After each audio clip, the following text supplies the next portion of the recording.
braves gens et braves rediff toujours, encore et toujours. C'est parti pour la deuxième nouvelle de cette soirée.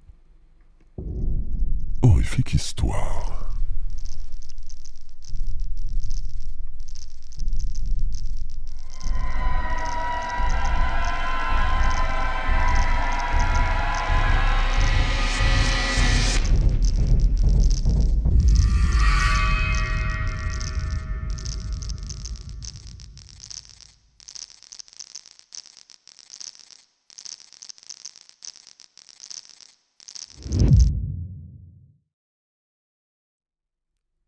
Et tout de suite, pour vos oreilles ébahies, comme celle de Mascox, la peur, une nouvelle de Guy de Maupassant. Bonne écoute.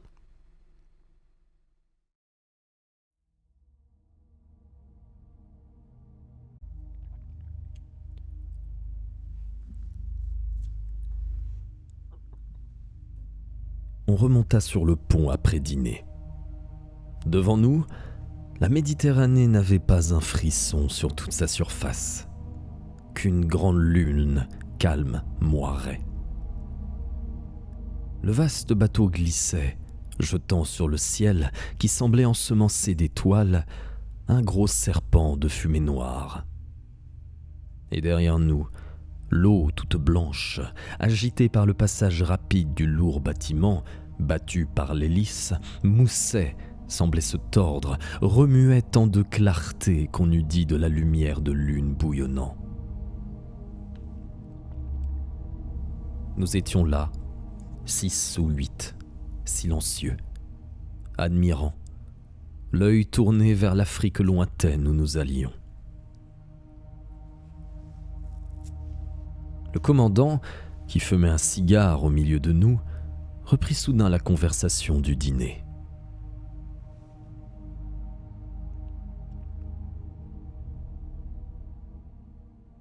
Oui, j'ai eu peur ce jour-là. Mon navire est resté 6 heures avec ce rocher dans le ventre, battu par la mer. Heureusement que nous avons été recueillis vers le soir par un charbonnier anglais qui nous aperçut. Alors, un grand homme à figure brûlée, l'aspect grave, un de ces hommes qu'on sent avoir traversé de longs pays inconnus, au milieu de dangers incessants, et dont l'œil tranquille semble garder, dans sa profondeur, quelque chose des paysages étranges qu'il a vus. Un de ces hommes qu'on devine trempés dans le courage. Parla, pour la première fois.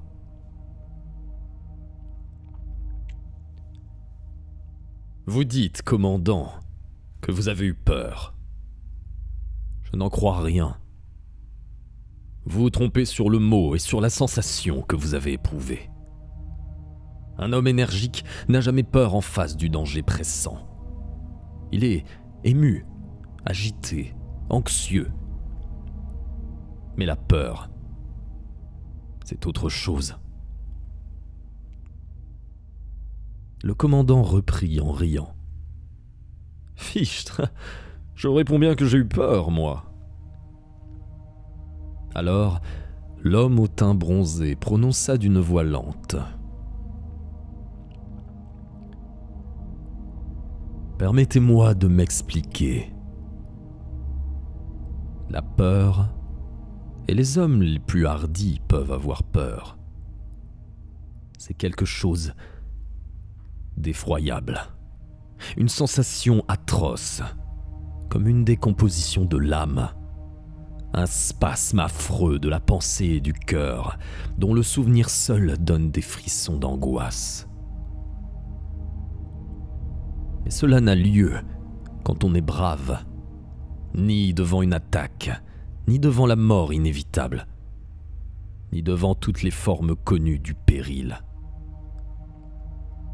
Cela a lieu dans certaines circonstances anormales, sous certaines influences mystérieuses, en face de risques vagues. La vraie peur, c'est quelque chose comme une réminiscence des terreurs fantastiques d'autrefois. Un homme qui croit aux revenants et qui s'imagine apercevoir un spectre dans la nuit doit éprouver la peur en toute son épouvantable horreur. Moi, j'ai deviné la peur en plein jour, il y a 10 ans environ. Je l'ai ressenti l'hiver dernier, par une nuit de décembre. Et pourtant, j'ai traversé bien des hasards, bien des aventures qui semblaient mortelles. Je me suis battu souvent. J'ai été laissé pour mort par des voleurs. J'ai été condamné, comme insurgé, à être pendu en Amérique et jeté à la mer du pont d'un bâtiment sur les côtes de Chine. Chaque fois, je me suis cru perdu. J'en ai pris immédiatement mon parti, sans attendrissement et même sans regret. Mais la peur, ce n'est pas cela.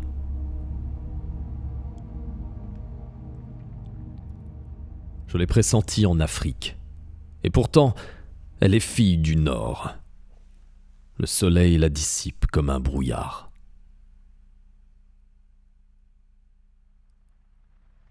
Remarquez bien ceci, messieurs.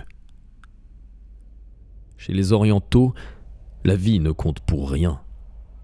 On est résigné tout de suite.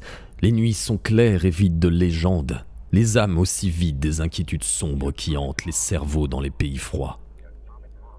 En Orient, on peut connaître la panique. On ignore la peur.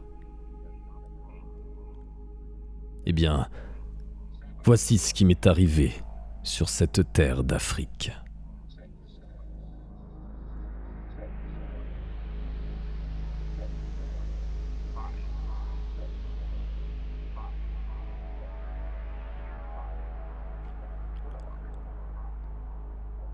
Je traversais les grandes dunes au sud de Ouargla. C'est là un des plus étranges pays du monde. Vous connaissez le sable uni, le sable droit des interminables plages de l'océan. Eh bien, figurez-vous l'océan lui-même, devenu sable au milieu d'un ouragan. Imaginez une tempête silencieuse de vagues immobiles en poussière jaune. Elles sont hautes comme des montagnes, ces vagues inégales, différentes, soulevées tout à fait comme des flots déchaînés, mais plus grandes encore, et striées comme de la moire. Sur cette mer furieuse, muette et sans mouvement, le dévorant soleil du sud verse sa flamme implacable et directe. Il faut gravir ces lames de cendres d'or, redescendre, gravir encore, gravir sans cesse, sans repos et sans ombre. Les chevaux râlent, enfoncés jusqu'aux genoux, et glissent en dévalant l'autre versant des surprenantes collines.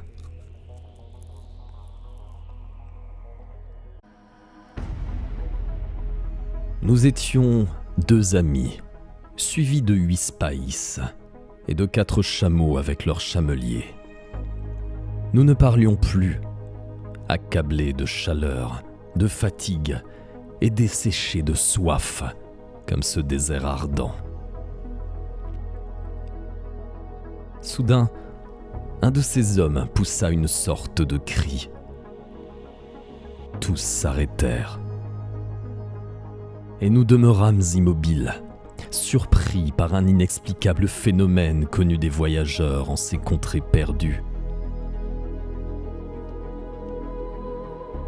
Quelque part, près de nous, dans une direction indéterminée, un tambour battait, le mystérieux tambour des dunes.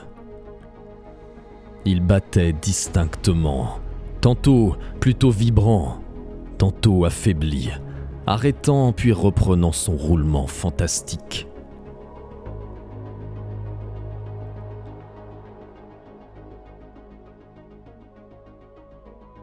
Les Arabes, épouvantés, se regardaient, et l'un dit en sa langue : « La mort est sur nous. »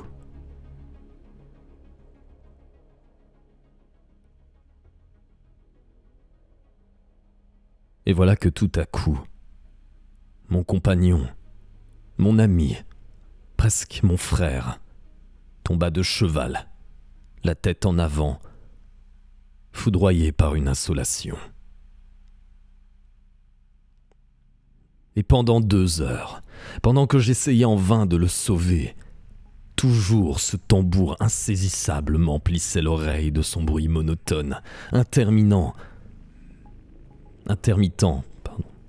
et incompréhensible.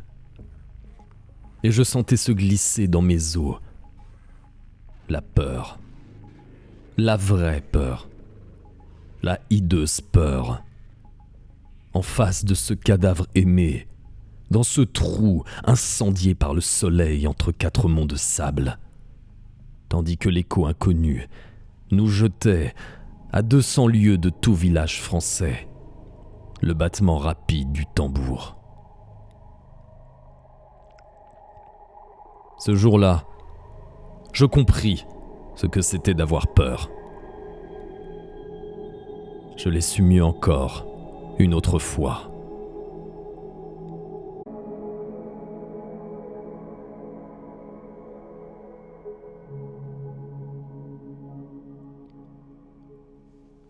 Le commandant interrompit le conteur. « Pardon, monsieur, mais ce tambour, qu'était-ce » Le voyageur répondit : « Je n'en sais rien. Personne ne sait. »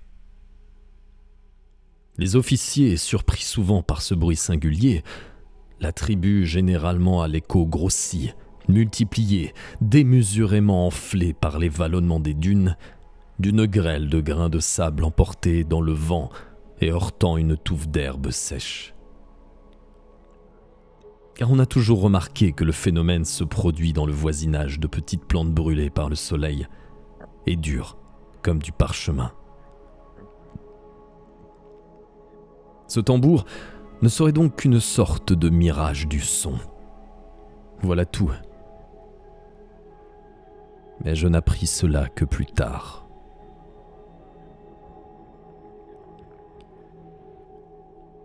J'arrive à ma seconde émotion.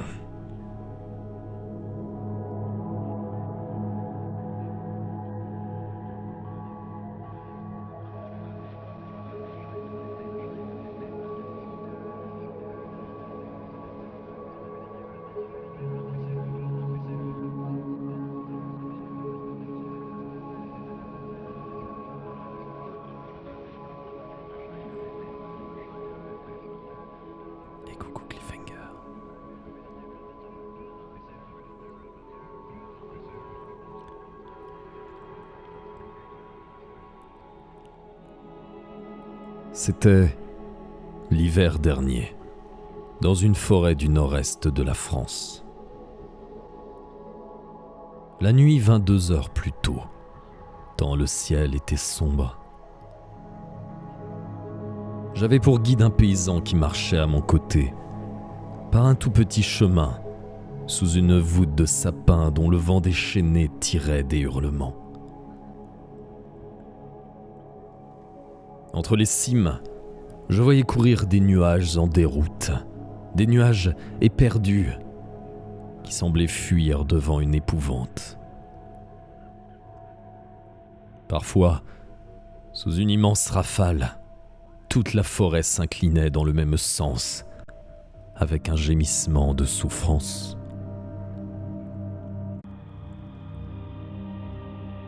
Nous devions souper et coucher chez un garde forestier dont la maison n'était plus éloignée de nous. J'allais là pour chasser.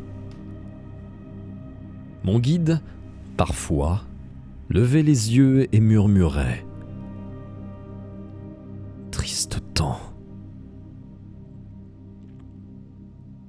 Puis il me parla des gens chez qui nous arrivions. Le père avait tué un braconnier 2 ans auparavant. Et depuis ce temps, il semblait sombre, comme hanté d'un souvenir. Ses 2 fils, mariés, vivaient avec lui.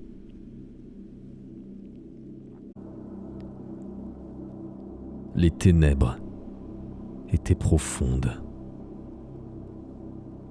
Je ne voyais rien devant moi, ni autour de moi. Et toute la branchure des arbres entrechoqués emplissait la nuit d'une rumeur incessante. Enfin, j'aperçus une lumière. Et bientôt, mon compagnon heurtait une porte. Des cris aigus de femmes nous répondirent. Puis, une voix d'homme, une voix étranglée, demanda « Qui va là ?» Mon guide se nomma, nous entrâmes. Ce fut un inoubliable tableau. Un vieil homme à cheveux blancs, à l'œil fou, le fusil chargé dans la main, nous attendait debout au milieu de la cuisine, tandis que 2 grands gaillards, armés de haches, gardaient la porte. Je distinguais dans les coins sombres 2 femmes à genoux, le visage caché contre le mur. On s'expliqua. Le vieux remit son arme contre le mur et ordonna de préparer ma chambre. Puis, comme les femmes ne bougeaient point, il me dit brusquement « Voyez-vous, monsieur, j'ai tué un homme. Voilà 2 ans cette nuit. L'autre année, il est revenu m'appeler. Je l'attends encore ce soir. » Puis, il ajouta d'un ton qui me fit sourire. « Aussi, nous ne sommes pas tranquilles. »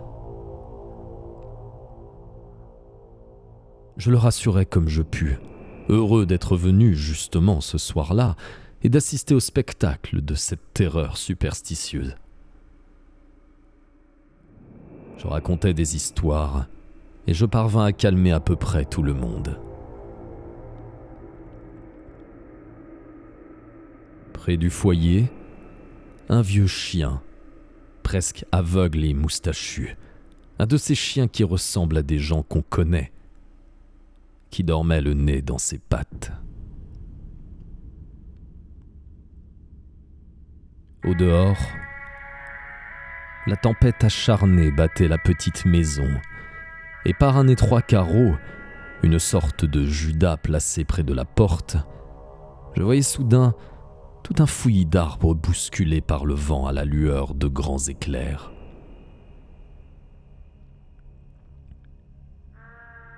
Malgré mes efforts, je sentais bien qu'une terreur profonde tenait ces gens. Et chaque fois que je cessais de parler, toutes les oreilles écoutaient au loin.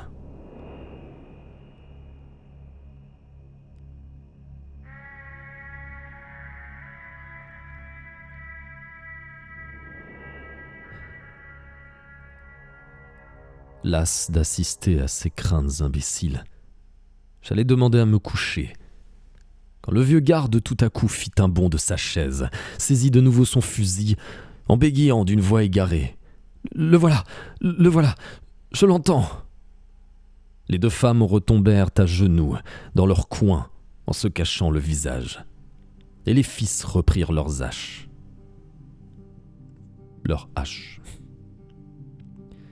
J'allais tenter encore de les apaiser, quand le chien endormi s'éveilla brusquement et, levant sa tête, tendant le cou, regardant vers le feu de son œil presque éteint, Il poussa un de ces lugubres hurlements qui font tressaillir les voyageurs le soir dans la campagne. Tous les yeux se portèrent sur lui. Il restait maintenant immobile, dressé sur ses pattes, comme hanté d'une vision. Et il se remit à hurler vers quelque chose d'invisible, d'inconnu, d'affreux sans doute, car tout son poil se hérissait. Le garde livide cria « Il le sent! Il le sent! Il était là quand je l'ai tué !» Et les femmes égarées se mirent toutes les deux à hurler avec le chien. Malgré moi, un grand frisson me courut entre les épaules. Cette vision de l'animal dans ce lieu, à cette heure, au milieu de ces gens éperdus, était effrayante à voir. Alors, pendant 1 heure, le chien hurla sans bouger. Il hurla comme dans l'angoisse d'un rêve. Et la peur, l'épouvantable peur, entrait en moi. La peur de quoi, le sais-je? C'était la peur. Voilà tout.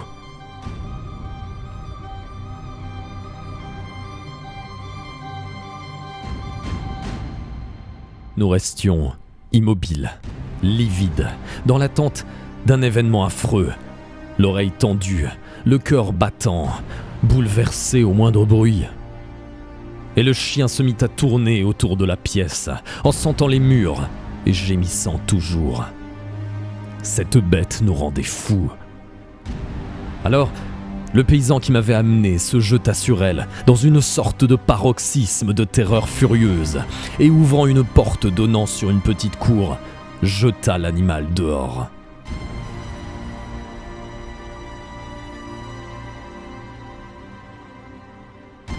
Il se tut aussitôt, et nous restâmes plongés dans un silence plus terrifiant encore. Et soudain, tous ensemble, nous eûmes une sorte de sursaut. Un être glissait contre le mur du dehors vers la forêt. Puis, il passa contre la porte, qui sembla tâter, d'une main hésitante. Puis on n'entendit plus rien pendant 2 minutes, qui firent de nous des insensés. Puis il revint, frôlant toujours la muraille, et il gratta légèrement comme ferait un enfant avec son ongle. Puis soudain, une tête apparut contre la vitre du Judas, une tête blanche, avec des yeux lumineux comme ceux des fauves. Et un son sortit de sa bouche, un son indistinct, un murmure plaintif. Alors, un bruit formidable éclata dans la cuisine. Le vieux garde avait tiré, et aussitôt, les fils se précipitèrent, bouchèrent le Judas en dressant la grande table qu'ils s'assujettirent avec le buffet. Et je vous jure qu'au fracas du coup de fusil que je n'attendais point, j'eus une telle angoisse au cœur, de l'âme et du corps, que je me sentis défaillir, prêt à mourir de peur.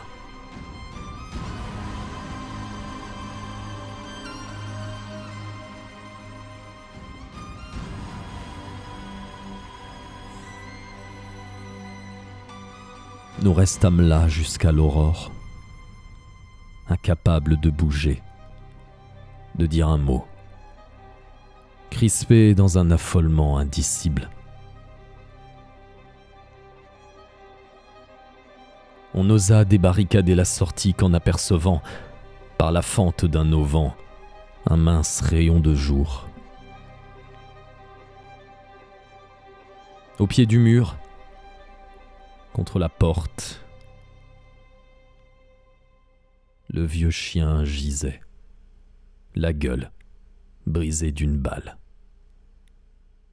Il était sorti de la cour en creusant un trou sous une palissade.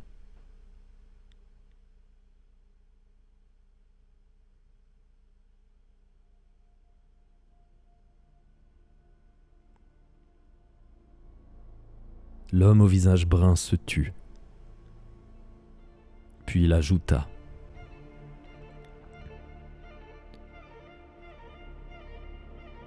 « Cette nuit-là, pourtant, je ne courus aucun danger. Mais j'aimerais mieux recommencer toutes les heures où j'ai affronté les plus terribles périls que la seule minute du coup de fusil sur la tête barbue du Judas. »